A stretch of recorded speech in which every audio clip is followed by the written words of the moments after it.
दोस्तों मैं नीतीश और आप देख रहे हैं एनके टीच। तो आज की इस वीडियो में मैं आप लोगों को देखिए क्लास 10th के जो भी विद्यार्थी हैं और एग्जाम देने वाले हैं इस बार, तो ध्यान से इस वीडियो को देखेंगे। देखिए सोशल साइंस का ऐसा ऑब्जेक्टिव बताएंगे, सोशल साइंस का एकदम ऐसा ऑब्जेक्टिव जो आपके एग्जाम में करीबन 5 साल 4 साल ऐसे करके लगातार धड़ धड़ पूछा गया है। तो शुरू से लेकर अंत तक आप वीडियो को जरूर देखिएगा। देखिए इसमें आप लोग टोटल सब्जेक्टिव जो कराने वाले हैं, टोटल आपको 40 कराएंगे और ये प्रश्न आपके छप जाएंगे। 40 या 20 कराएंगे आप लोग। देखिए क्योंकि जितना ऑब्जेक्टिव में कराऊंगा ना, इसमें टोटल एकदम वीवीआई है। ठीक है, शुरू से लेकर अंत तक वीडियो को आप लोग जरूर देखिएगा। चैनल पर है तो चैनल को कर लीजिए सब्सक्राइब। ठीक है, चलिए देखिए क्या कह रहा है फर्स्ट प्रश्न की हिंद चीन। देखिएगा ध्यान से, जो भी स्टूडेंट न्यू होंगे, ठीक है जी, चैनल पे सब्सक्राइब जरूर कर लेंगे। देखिए हिंद चीन में बसने वाले फ्रांसीसी कहे जाते थे। तो देखिए हिंद चीन में बसने वाले फ्रांसीसी जो कहे जाते थे ना, वो कोलोन कहे जाते थे। करेक्ट आंसर बिल्कुल सी हो जाएगा। 2 नंबर प्रश्न को यहाँ पे देखिएगा। ठीक है जी, रोलेक्ट एक्ट कब पारित हुआ? तो देखिए रोलेक्ट जो एक्ट है ना, वो पारित हुआ जी आपका कब पारित हुआ? तो 1991, सॉरी यहाँ पे 1919 होगा जी, यहाँ पे 1919 में पारित हुआ था। ये एकदम बाबू इंपॉर्टेंट है जी, सेम टू सेम इसी में से आपके बोर्ड एग्जाम में छापने वाला है ऑब्जेक्टिव जी। ठीक है, इसलिए आप लोग जरूर देखिएगा शुरू से लेकर अंत तक वीडियो को। है 3 कह रहा है जलियांवाला बाग हत्याकांड के विरोध में किसने अपने नाइट की उपाधि त्याग दी? तो कौन त्याग दिए थे जी? आपको नहीं पता है तो याद कर लीजिए, रविंद्रनाथ टैगोर। समय कम है जी, इसलिए हम फटाफट मतलब 1 मिनट में 2-4 ऑब्जेक्टिव कराते जा रहे हैं। आप लोग को भी मतलब समय आप लोग के पास भी कम है, इसलिए आप लोग कम समय में इसको याद जरूर कर लीजिएगा। अब देखिए 4 करा है जर्मनी के एकीकरण में किसकी भूमिका महत्वपूर्ण थी? तो देखिए जर्मनी के एकीकरण में ना बिस्मार्क की भूमिका महत्वपूर्ण थी। एक एक ऑब्जेक्टिव एकदम याद करते चलिए, काफ़ी महत्वपूर्ण ऑब्जेक्टिव है।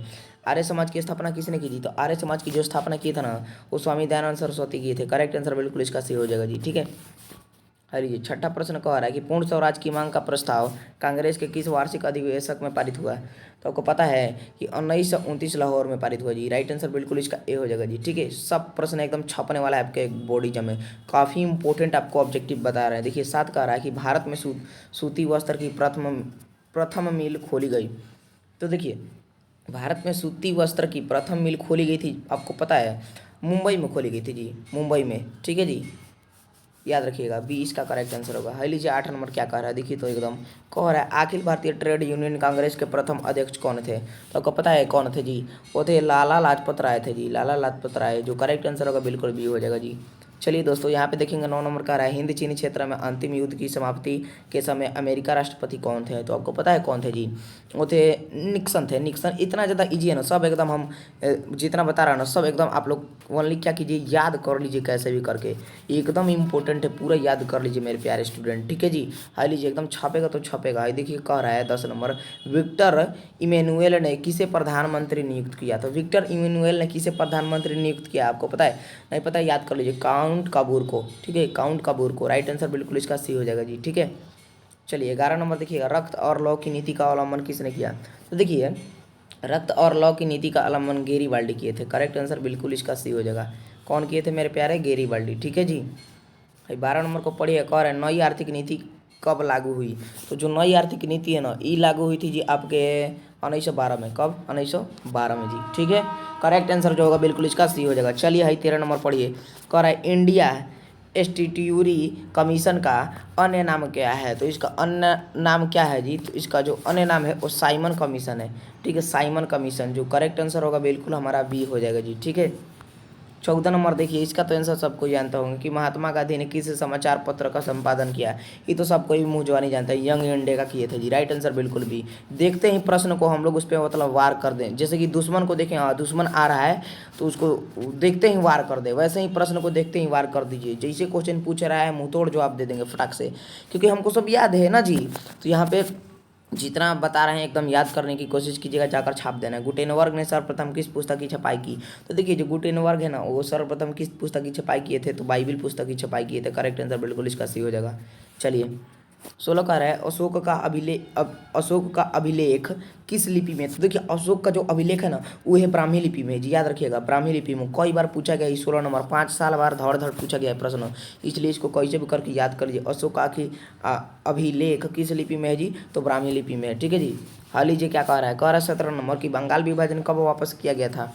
तो देखिए जो बंगाल विभाजन 1905 ईस्वी में वापस किया था। करेक्ट आंसर बिल्कुल ए हो जाएगा जी इसका। ठीक है, चलिए चलिए बढ़ते हैं जी, यहाँ पे अब देख लेते हैं क्या कह रहा है। रूस में कब दासत्व समाप्त किया गया? तो देखिए रूस में कब दासत्व समाप्त किया गया था? देखिए याद कर लीजिएगा जी, कब किया गया था? सॉरी 1861 ईस्वी में। कब किया गया था? 1861 ईस्वी में किया गया था। राइट आंसर जो मिलेगा इसका बिल्कुल ए हो जाएगा जी। ठीक है, बिल्कुल ए इसका राइट आंसर। चलिए 19 नंबर प्रश्न को देखेंगे। आप लोग कह रहा है किस सम्मेलन में 1 मई को मजदूर दिवस मनाने का निर्णय लिया गया? तो किस सम्मेलन में 1 मई को मजदूर दिवस मनाने का निर्णय लिया गया था जी? तो देखिए द्वितीय अंतर्राष्ट्रीय सम्मेलन में। राइट आंसर बिल्कुल इसका बी मिलेगा जी। ठीक है, बी हो जाएगा। चलिए 20 नंबर को देखिए, कह रहा ना होची मिन्ह की सरकार थी। तो देखिए होची मिन्ह की जो सरकार थी ना मेरे प्यारे, तो होची मिन्ह की सरकार थी उत्तरी वियतनाम में थी। बी इसका राइट आंसर हो जाएगा जी। ठीक है, चलिए वार एंड पीस किसने लिखी थी? देखिए वार एंड जो पीस है ना वो टॉल्स्टॉय लिखे थे। मुँह जबानी एकदम आंसर फटाफट उड़ा देना है। जितना भी ऑब्जेक्टिव आपके पूछे जाएंगे एकदम फटाफट सबको एकदम बोले तो उड़ा देना है। और ये सोवियत संघ का विघटन हुआ था। तो देखिए सोवियत संघ का इतना ज़्यादा हीजिए ना 1991 में हुआ था। बोलते हैं जन्म विषय प्रश्न हर एक साल ससुरा पूछता है, तो इसलिए आप लोग उसको एकदम याद कर लीजिए। तो देखिए सोवियत संघ का विघटन हुआ था जी 1991 में। चलिए लीजिए क्या कह रहा है, पटना को अजीमाबाद नाम किसने दिया? तो पटना को अजीमाबाद नाम जानते हैं कौन दिए थे? वो आजिम उस शान दिए थे, आजिम उस शान दिए थे। राइट आंसर बिल्कुल इसका भी हो जाएगा। चलिए 24 देखिए, पाटलिपुत्र नगर की स्थापना किसने की? तो पाटलिपुत्र नगर की स्थापना ना इनमें से कोई नहीं किया था। कोई नहीं किए थे इसमें से। राइट आंसर बिल्कुल डी हो जाएगा जी। ठीक है, और सेम प्रश्न 24 नंबर को उठा के पटक देता है बोर्ड एग्जाम में और पूछ देता है पाटलिपुत्र नगर की स्थापना किसने की? तो यही सेम टू सेम पूछता है, कोई नहीं किए थे इसमें से। ठीक है, हाँ लीजिए क्या कह रहा है 25 नंबर देखिए कि भारत में राष्ट्रीय आय की गणना किस संस्था द्वारा की जाती है? तो देखिए भारत में राष्ट्रीय आय की जो गणना है ना वो किस संस्था द्वारा की जाती है? तो केंद्रीय सांख्यिकी संगठन द्वारा की जाती है। राइट आंसर बिल्कुल इसका ए हो जाएगा जी। टोटल ऑब्जेक्टिव एकदम MVVI है, यानी मस्ट VVI है, इसलिए आप लोग एक एक ऑब्जेक्टिव को याद करने की कोशिश कीजिएगा। ठीक है, चलिए देखते हैं 26 नंबर क्या कह रहा है। देखिए तो योजना आयोग का गठन कब हुआ? तो योजना आयोग का जो गठन हुआ था ना 15 मार्च 1950 को हुआ था। कैसे भी करके आप लोग इसको याद कर लीजिए। ठीक है, हाल 27 क्या कह रहा है, उत्पादन के साधनों पर निजी व्यक्ति का स्वामित्व होता है। तो उत्पादन के साधनों पर निजी व्यक्ति का स्वामित्व होता है पूंजीवादी अर्थव्यवस्था में होता है जी। पूंजीवादी अर्थव्यवस्था में। राइट आंसर जो होगा बिल्कुल भी हो जाएगा।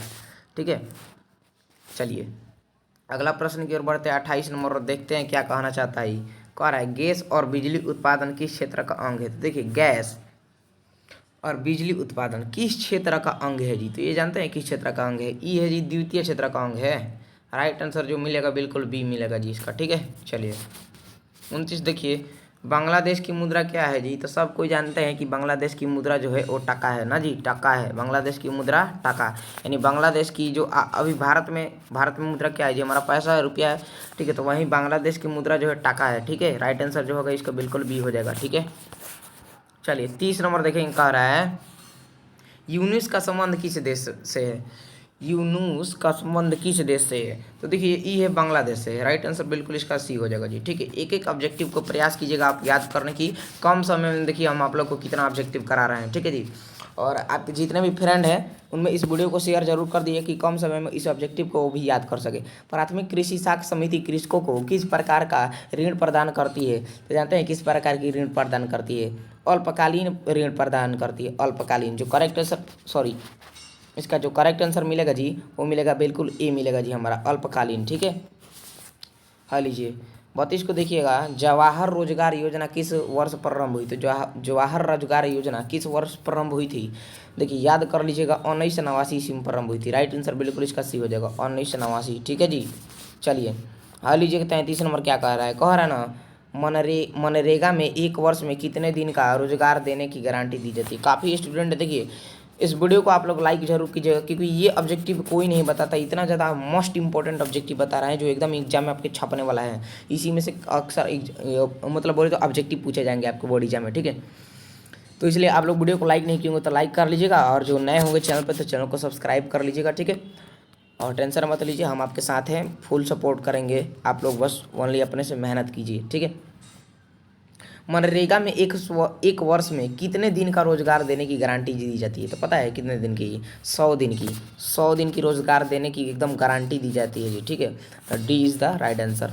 चलिए 34 का उपभोक्ता संरक्षण के लिए कितने राज्य आयोग है? तो उपभोक्ता संरक्षण के लिए कितने राज्य आयोग है जी?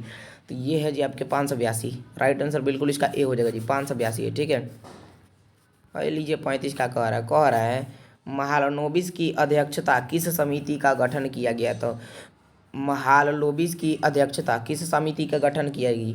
35 का आप लोग का देखिए करेक्ट आंसर इसमें क्या होगा जी? 35 का तो वो हो जाएगा राष्ट्रीय आय समिति का, राष्ट्रीय आय समिति का। 35 का बिल्कुल यहाँ पर राइट आंसर ए हो जाएगा जी। ठीक है, चलिए 36 देखते हैं। उपभोग आय और बचत का योग कहलाता है। तो पता है ई क्या कहलाता है? ई कहलाता है आय कहलाता है। राइट आंसर इसका बिल्कुल बी हो जाएगा, आय कहलाता है। ठीक है, 37 को देखेंगे, कह रहा है निम्न में से कौन आर्थिक क्रिया का चक्रीय प्रभाव है? तो निम्न में से कौन आर्थिक क्रिया का चक्रीय प्रभाव है जी? इसमें तो ई आय है जी। कौन है? आय। करेक्ट आंसर जो मिलेगा बिल्कुल सी हो जाएगा जी, सी इज द राइट आंसर। चलिए 38 नंबर को पढ़ लीजिए और एक एक ऑब्जेक्टिव याद करिएगा। भारत में सर्वप्रथम राष्ट्रीय आय का अनुमान कब लगाया गया? तो भारत में सर्वप्रथम राष्ट्रीय आय का अनुमान जो लगाया गया था 1868 ईस्वी में लगाया गया था। राइट आंसर इसका बिल्कुल बी हो जाएगा, एकदम याद कर लीजिएगा। ठीक है, चलिए 39 नंबर को देखते हैं क्या कहना चाहता है। कह रहा है निम्न में कौन सहकारिता का मूलभूत तत्व नहीं है? पूछा गया है कि निम्न में से कौन सहकारिता का मूलभूत तत्व नहीं है जी? तो ए है नैतिक तथा सामाजिक तत्व है जी, नैतिक तथा सामाजिक तत्व। करेक्ट आंसर बिल्कुल इसका सी हो जाएगा। ठीक है, चलिए अब इनमें से 40 है कि इनमें से कौन गैर आर्थिक संरचना है? तो सब कोई जानते हैं ना जी कि समाज तो जो है गैर आर्थिक संरचना है। राइट आंसर इसका जो होगा बिल्कुल सी हो जाएगा। तो देखिए इस वीडियो में मैं आप लोगों को टोटल 40 मोस्ट इंपॉर्टेंट ऑब्जेक्टिव प्रश्न कराए हैं, जो इसी में से 20 को तो छप जाएगा एकदम बॉडी जम में, 20 छपिए जाएगा एकदम आपके बॉडी जम में। तो इसलिए आप लोग को बोल रहे हैं कि जो भी वीडियो को लाइक नहीं किए हैं तो लाइक का बटन दबा दीजिएगा। आप लोग के लिए बहुत ही ज़्यादा मेहनत करते हैं, आप लोग ओनली स्टडी कीजिए और हम तो हिले हैं, आपके साथ पूरा फुल सपोर्ट है। आप लोग मेहनत कीजिए, एकदम आपको सफलता मिलेगी। ठीक है, तो जो भी स्टूडेंट वीडियो को लाइक नहीं किया लाइक का बटन दबा लेंगे और चैनल पर नए तो सब्सक्राइब जरूर कर लीजिएगा जी। ठीक है, तो ऐसा ही आप लोग को कम समय में ज़्यादा कुछ मतलब ऑब्जेक्टिव मतलब लाएंगे आप लोग को। ठीक है, सब सब्जेक्ट का आप लोग टेंशन मत लीजिए। और आप लोग कैसा आपका मतलब कितना सही हुआ 40 में आपका कितना सही हुआ है, जाकर वीडियो पर जरूर एक कमेंट कर दीजिएगा। ठीक है, तो आई होप कि सभी को समझ में आ गया होगा और याद भी हो गया होगा आज की इस क्लासेस से। तो चलिए सभी को आज की इस वीडियो में इतना ही, मिलेंगे नेक्स्ट वीडियो में। तब तक के लिए सभी को जय हिंद जय भारत।